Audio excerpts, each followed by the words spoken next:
Sunday, April 11. The Sin Principle. Our text for today is Genesis chapter 6 and verse 5. Then the Lord saw that the wickedness of man was great in the earth, and that every intent of the thoughts of his heart was only evil continually.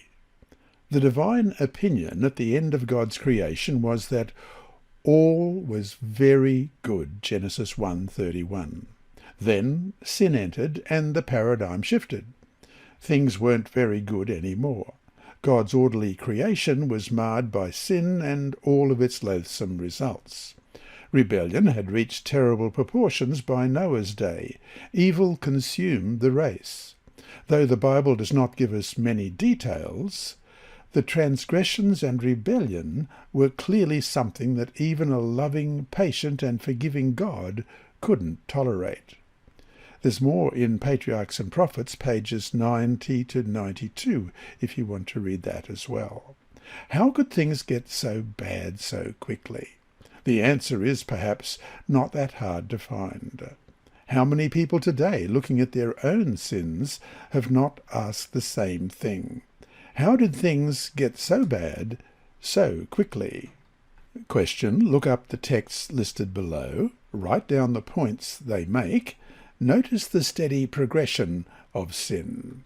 First of all, Genesis chapter 3 and verse 6. So when the woman saw that the tree was good for food, and that it was pleasant to the eyes, and a tree desirable to make one wise, she took of its fruit and ate. She also gave to her husband with her, and he ate. And then verses 11 to 13. And he said, Who told you that you were naked? Have you eaten from the tree of which I commanded you that you should not eat? Then the man said, The woman whom you gave to be with me, she gave me of the tree, and I ate. And the Lord said to the woman, What is this you have done? The woman said, The serpent deceived me, and I ate. And then Genesis chapter 4 and verse 5. But he did not respect Cain and his offering. And Cain was very angry, and his countenance fell.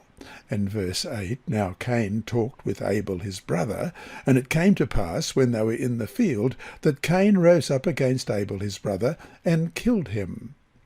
And verse 19, Then Lamech took for himself 2 wives, the name of one was Ada, and the name of the second was Zillah. And verse 23, Then Lamech said to his wives, Ada and Zillah, Hear my voice, wives of Lamech, listen to my speech. For I have killed a man for wounding me, even a young man for hurting me. And Genesis 6, verse 2, that the sons of God saw the daughters of men, that they were beautiful, and they took wives for themselves of all whom they chose. And verse 5, Then the Lord saw that the wickedness of man was great in the earth, and that every intent of the thoughts of his heart was only evil continually. And finally, verse 11 of chapter 6, The earth also was corrupt before God, and the earth was filled with violence. Genesis 6 verse 5 and 11 did not arise in a vacuum. There was a history before them. Their terrible result had a cause. Sin progressively got worse. It tends to do that. Sin is not just a cut or a wound with some automatic built-in process that brings healing. On the contrary, if left unchecked, sin multiplies, never satisfied until it leads to ruin and death. One does not have to imagine life before the flood to see this principle operating.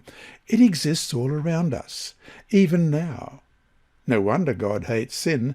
No wonder, sooner or later, sin will be eradicated. A just, loving God could do nothing else with it. The good news, of course, is that though he wants to get rid of sin, he wants to save sinners.